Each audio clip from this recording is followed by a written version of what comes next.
Satres Narkoba Polresta Denpasar berhasil mengamankan 798 butir ekstasi dan 600 gram sabu. Barang bukti tersebut diamankan dari seorang kurir narkoba. Alasan ekonomi masih menjadi alasan para tersangka untuk bekerja menjadi kurir narkoba. Seperti tersangka Faisal ini. Dari pengakuannya dia sudah 4 bulan bekerja sebagai kurir narkoba. Sejak 4 bulan sebagai kurir narkoba, sudah lebih dari 1.000 butir ekstasi dan 1 kilogram sabu yang dia edarkan.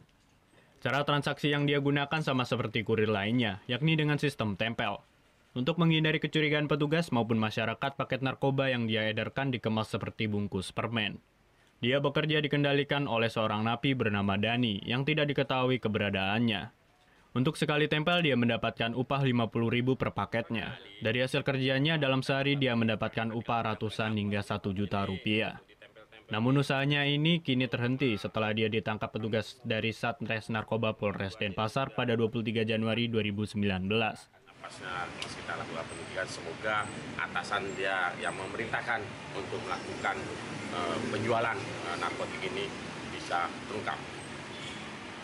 Tersangka ini kita dapatkan dengan barang bukti sebanyak 617,40 gram sabu dan 31 paket ekstasi dengan jumlah 798 butir.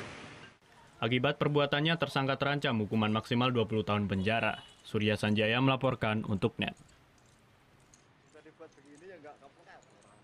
Oh yang beneran? Iya, oke. Nah, udah kan nonton beritanya? Jangan lupa di-subscribe, di-like, dan juga di-komen ya akun YouTube dari Net Bali. Terima kasih udah subscribe. Yang belum, jangan sampai lupa. Di sebelah sini nih.